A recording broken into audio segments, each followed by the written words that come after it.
শ্রোতা বন্ধুরা, সবাইকে স্বাগতম। আজ আমি পড়ছি হুমায়ুন আহমেদের একটি বিখ্যাত ছোট গল্প খাদক। আমি লোকটির বয়স আন্দাজ করার চেষ্টা করছি। তার তেমন প্রয়োজন ছিল না। লোকটির বয়সে আমার কিছু আসে যায় না। তবু প্রথম দর্শনেই কেন যেন বয়স জানতে ইচ্ছে করে। তবে লক্ষণীয় ব্যাপার হলো, লোকটিকে বেশ ঘটা করে আনা হয়েছে, দাঁড় করিয়ে দেওয়া হয়েছে আমার সামনে। আমাদের ঘিরে মোটামুটি একটা ভিড়। লোকটির জলজলে চোখে আমার দিকে তাকিয়ে আছে, মুখ হাসি হাসি। সেই হাসির আড়ালে গোপন একটা অহংকারও আছে। কিসের অহংকার কে জানে।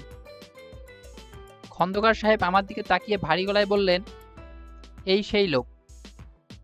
আমি বললাম, কোন লোক? তিনি বললেন, খাদক। আমি বিস্মিত হয়ে বললাম, খাদক মানে? খন্দকার সাহেব অবাক হয়ে বললেন, এর মধ্যেই ভুলে গেছেন? রাতে আপনাকে বললাম না, আমাদের গ্রামে একজন বিখ্যাত ব্যক্তি আছে, নামকরা খাদক। আমার কিছুই মনে পড়ল না। খন্দকার সাহেব লোকটি ক্রমাগত কথা বলেন। তার সব কথা মন দিয়ে শোনার আগ্রহ অনেক আগেই হারিয়েছি। কাল রাতে খাদক খাদক বলে কি যেন বলছিলেন। এই তাহলে সেই খাদক? আমি বললাম, ও আচ্ছা। আমি ভালো করে খাদকের দিকে তাকালাম। রোগা মেটেখাটো একজন মানুষ। মাথায় চুল নেই, সামান্য গোঁফ আছে। গোঁফ এবং ভুরুর চুল সবই পাকা। পরিষ্কার একটা পাঞ্জাবি গায়ে। শুধু যে পরিষ্কার তাই না, ইস্ত্রি করা। পরনের লুঙ্গি গাঢ় নীল রঙের। পায়ে রবারের জুতা। জুতা জোড়াও নতুন, সম্ভবত বাক্সে তুলে রাখা হয়। বিশেষ বিশেষ উপলক্ষে পায়ে দেওয়া হয়, যেমন আজ হয়েছে। আমি বললাম, আপনার নাম কি? আমার নাম মতি, খাদক মতি। এই বলে সে এগিয়ে এসে আমার পা ছুঁয়ে সালাম করলো। বুড়ো একজন মানুষ আমার পা ছুঁয়ে সালাম করবে, আমি এমন কোনো সম্মানিত ব্যক্তি নই। খুবই হকচকিয়ে গেলাম। অপ্রস্তুত গলায় বললাম, এসব কি করছেন? লোকটি বিনয়ে নিচু হয়ে বলল, আপনি জ্ঞানী লোক, আমি আপনার পায়ের ধুলা। বলে সে হাত কসলাতে লাগলো। তার বলার ধরন থেকেই বোঝা যাচ্ছে, এ জাতীয় কথা সে প্রায়ই বলে। অতীতে নিশ্চয়ই অনেককে বলেছে, ভবিষ্যতেও বলার ইচ্ছা রাখে। হুজুর, আপনি অনুমতি দিলে আপনার পায়ের কাছে একটু বসি। আরে আসুন, বসুন। অনুমতি আবার কিসের? লোকটি বসে মাটির দিকে তাকিয়ে রইল। একবারও চোখ তুলল না। তার বিনয় একটা দেখার মতো ব্যাপার। আমার বিরক্তির সীমা রইল না। গত দুদিন ধরে আমি এই অজপাড়া গায়ে আটকে পড়ে আছি। লঞ্চে এখান থেকে আটপাড়া যাওয়ার কথা, লঞ্চের দেখা নেই। আসি খন্দকার সাহেবের পাকা দালানে। ইনি এই অঞ্চলের একজন পয়সাওয়ালা মানুষ, নিজের মায়ের নামে স্কুল দিয়েছেন। খন্দকার সাহেব আমার অতি দূরসম্পর্কের আত্মীয়, কিন্তু তাতে কোনো অসুবিধা নেই। আদর যত্নে অতিষ্ঠ হয়ে উঠেছি। এর সঙ্গে যোগ হয়েছে গ্রামের দর্শনীয় বস্তুর সঙ্গে আমার পরিচয় করিয়ে দেবার পালা। অনেক দর্শনীয় জিনিস এর মধ্যে দেখে ফেলেছি। ভাঙ্গা কালী মন্দির, যেখানে কিছুদিন আগেও নাকি নরবলি হয়েছে। একটা অচিন বৃক্ষ, সে অচিন বৃক্ষটি নাকি এক জাদুকর কামরূপ থেকে এনে পুঁতেছেন, যার ফল খেলে যৌবন স্থির থাকে। তবে এই ফল এখনো কেউ খায়নি, কারণ গাছটায় ফল হচ্ছে না। তেঁতুল গাছের মতো গাছ, দর্শনীয় কিছু নয়। তবু ভাব দেখালাম যে পৃথিবীর সপ্তম আশ্চর্য দেখছি। একজন দর্শনীয় বস্তু এই মুহূর্তে আমার পায়ের কাছে মাথা নিচু করে বসে আছে। লোকটি নাকি বিখ্যাত খাদক, এক বৈঠকে আধমন গোস্ত খেতে পারে। আমি বিন্দুমাত্র উৎসাহ বোধ করছি না, কিন্তু খন্দকার সাহেবের উৎসাহ সীমাহীন। তিনি অহংকার মেশানো গলায় বললেন, মতি মেডেল পেয়েছে 3টা। এই, প্রফেসর সাহেবকে মেডেল দেখা। মতি মিয়া পাঞ্জাবির পকেট থেকে মেডেল বের করলো। মনে হচ্ছে মেডেল তার পকেটেই থাকে, কিংবা আমাকে দেখানোর জন্য সঙ্গে করে নিয়ে আসা হয়েছে। একটা মেডেল দিয়েছেন নেত্রকোনার সিও রেভিনিউ, একটা আজিজিয়া স্কুলের হেডমাস্টার। অন্যটিতে নামধাম কিছু নেই। আমার মেজাজ খারাপ হয়ে গেল। একজন লোক পরিমাণে বেশি খায় বলেই তাকে মেডেল দিতে হবে? দেশটা যাচ্ছে কোন দিকে? খন্দকার সাহেব বললেন, অনেক দূর দূর থেকে লোক এসে মতিকে হায়ার করে নিয়ে যায়। আমি বললাম, কেন? বাজির খাওয়া হয়, মতি যায়, বাজি জিতে আসে। বর যাত্রীরা সাথে করে নিয়ে যায়। মতি সঙ্গে থাকলে মেয়ের বাড়িতে খাওয়া শর্ট পড়ে। মেয়ের বাপের একটা অপমান হয়। মেয়ের বাপের অপমান সবাই চায়। কিছু না বললে ভালো দেখায় না দেখেই বললাম, ইন্টারেস্টিং মনে হচ্ছে। খন্দকার সাহেব বললেন, মতির রোজগারও খারাপ না। হায়ার করতে এলে তার রেট হচ্ছে 20 টাকা। দূরে কোথাও নিতে হলে নৌকায় আনা নেওয়ার খরচ দিতে হয়। আমি বললাম, এইটাই কি প্রফেশন নাকি? আর কিছু করে না? জবাব দিল মতি মিয়া। বিনয় বিগলিত গলায় বলল, খাওয়ার কাম ছাড়া কিছু করি না। করো না কেন? একসাথে 2-3টা কাম করলে কোনোটাই ভালো হয় না। আল্লাহ তাআলা একটা বিদ্যা দিছে, খাওনের বিদ্যা। অন্য কোনো বিদ্যা দেয় নাই। আল্লাহ তাআলার প্রদত্ত বিদ্যার অহংকারে মতি মিয়ার চোখ চিকচিক করতে লাগলো। আমি হাসবো না কাঁদবো বুঝতে পারলাম না। পাগলের প্রলাপ নাকি? খন্দকার সাহেব দরাজ গলায় বললেন, সন্ধ্যাবেলায় মতি মিয়ার খাওয়ার ব্যবস্থা করেছি। নিজের চোখে দেখেন। শহরের 10 জনের কাছে গল্প করতে পারবেন। গ্রাম দেশেও দেখার জিনিস আছে প্রফেসর সাহেব। তা তো নিশ্চয়ই আসছে। তবে ভাই আমাকে দেখানোর জন্য কিছু করতে হবে না, শুনেই আমার আক্কেল গুরুম। তিনি বললেন, না দেখলে কিছু বুঝবেন না। আদমন রান্না করা গোস্ত যে কতখানি সেটা দেখার পর বুঝবেন মতি মিয়া কোন পদের জিনিস। কিরে মতি, পারবি না? মতি হাসি মুখে বলল, আপনাদের 10 জনের দোয়া। খাওয়ার পর 200 চমচমও খাবি। বিদেশি মেহমান আছে, দেখিস বেইজ্জত যেন না হই। গ্রামের ইজ্জতের ব্যাপার। মতি মিয়া বলল, আলহামদুলিল্লাহ, দরকার হলে জীবন দিয়া দিমু।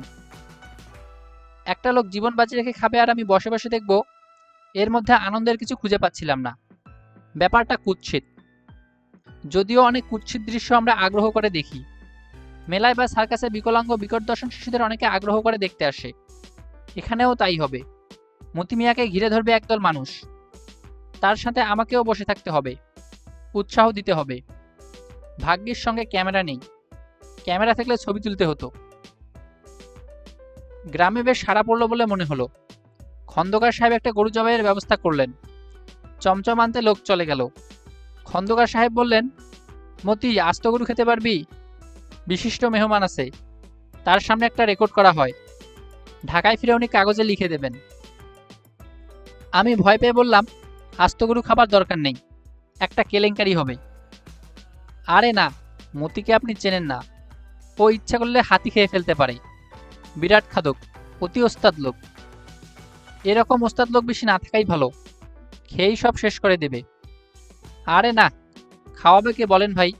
খাওয়ানোর লোক আছে? লোক নেই, খাওয়া খাদ্যও নেই। এই যে গরু জবাই দিলাম তার দাম 3000 টাকা। দেশের অবস্থা খুব খারাপ রে ভাই। রান্নার আয়োজন চলছে। মতি মিয়া বসে আছে আমার সামনে, হাসি হাসি মুখে। মাঝে মাঝে বিড়ি খাওয়ার জন্য বারান্দায় উঠে যাচ্ছে, আবার এসে বসছে। আমি বললাম, এত যে খান, খাওয়ার টেকনিকটা কি? মতি মিয়া নড়েচড়ে বসল। উৎসাহের সঙ্গে বলল, গোশত চিপা দিয়া রস ফেলাইয়া দিতে হয়। কিছুক্ষণ পরপর একটু কাঁচা লবণ মুখে দিতে হয়। পানি খাওয়া নিষেধ। তাই নাকি? জি, আর চাবাইতে হয় খুব ভালো কইরা। গোশত যখন মুখের মধ্যে তুলার মতো হয় তখন গিলতে হয়। কায়দা কানুন তো অনেক আছে দেখি। বসারও কায়দা আছে। বসতে হয় সিধা হইয়া, যেন পেটের উপর চাপ না পড়ে। আমি বললাম, এইসব শিখেছেন কোত্থেকে?